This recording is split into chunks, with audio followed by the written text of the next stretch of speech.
иқлими шаҳри Турсунзода барои кишту парвариши шолӣ ва истеҳсоли биринҷи хушсифат мувофиқ буда, дар ин самт хоҷагидорон таҷрибаи баланд доранд. Ин шабу рӯзҳо заҳматкашон бо мақсади саривақт кишт намудани ин навъи зироати кишоварзӣ дар саҳро саргарми кор ҳастанд. Заҳматкашон асосан навъҳои шолии лазер ва юбилейни кишт намуда, бо истифодаи самараноки обу замин нашъунамои шолиро ба таври зарурӣ ба роҳ монда истоданд, то ҳосили дилхоҳ рӯёнанд. мувофиқи маълумоти раёсати кишоварзии шаҳри Турсунзода, то санаи 19 июни соли 2025 дар ҳамаи шаклҳои хоҷагидории шаҳр 4096 гектар кишти шолӣ гузарониданд, ки аз он 1266 гектараш кишти асосӣ ва 2832 гектараш кишти такрорӣ мебошад. ҳоло хоҷагидорон дар заминҳои аз ғалладонагиҳо озод шуда барои гирифтани ҳосили дуюм кишти такрории шолиро идома дода истодаанд. ҳозир дар ҳамин ҷамоати 10-солагӣ истиқлолияти кишти фақат шолӣ рафта истодааст. аз он ҷумла дар ҷамоати мо дар ҳамин обу ҳаво мутобиқ аст, фақат ҳамин шолии навъи лазер баъд юбиле кишт карда истодаанд ва ниҳол карда истодаанд.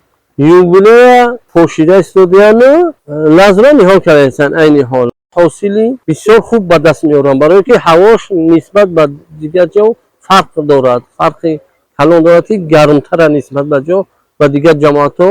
дар қитъаҳое ки кишти асосии шолӣ гузаронида шудааст, давраи ғизодиҳӣ ҷараён дорад ва ҳамаи заминҳои шолизор бо оби полизӣ таъмин карда шудаанд. шолипарварӣ дар шаҳри Турсунзода яке аз соҳаҳои сердаромад ба ҳисоб меравад. аҳли заҳмати шаҳр бо меҳнати ҳалол сол аз сол истеҳсоли шолиро зиёд намуда, дар таъмини амнияти озуқаворӣ ва танзими нархи биринҷ дар бозорҳои истеъмолӣ саҳми арзанда доранд. ҳамасола шолипарварон баъди ҷамъоварии ҳосил талаботи оилавии худро бо биринҷи хушсифат қонеъ намуда, изофаашро пешкаши харидорон карда, аз ин ҳисоб даромади иқтисодии оилавияшонро қисман таъмин менамоянд. аз ҷумла соли 2024 заҳматкашони шаҳр дар умум 4853 аз 134 гектар шолӣ кишт карда буданд ва ба ҳисоби миёна аз ҳар гектараш 59 аз 164 сентнерӣ биринҷ гирифтанд.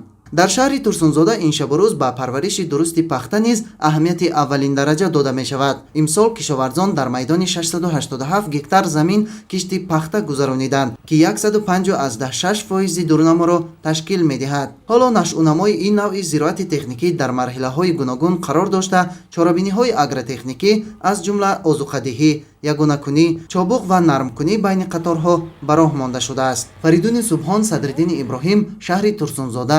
ахбор.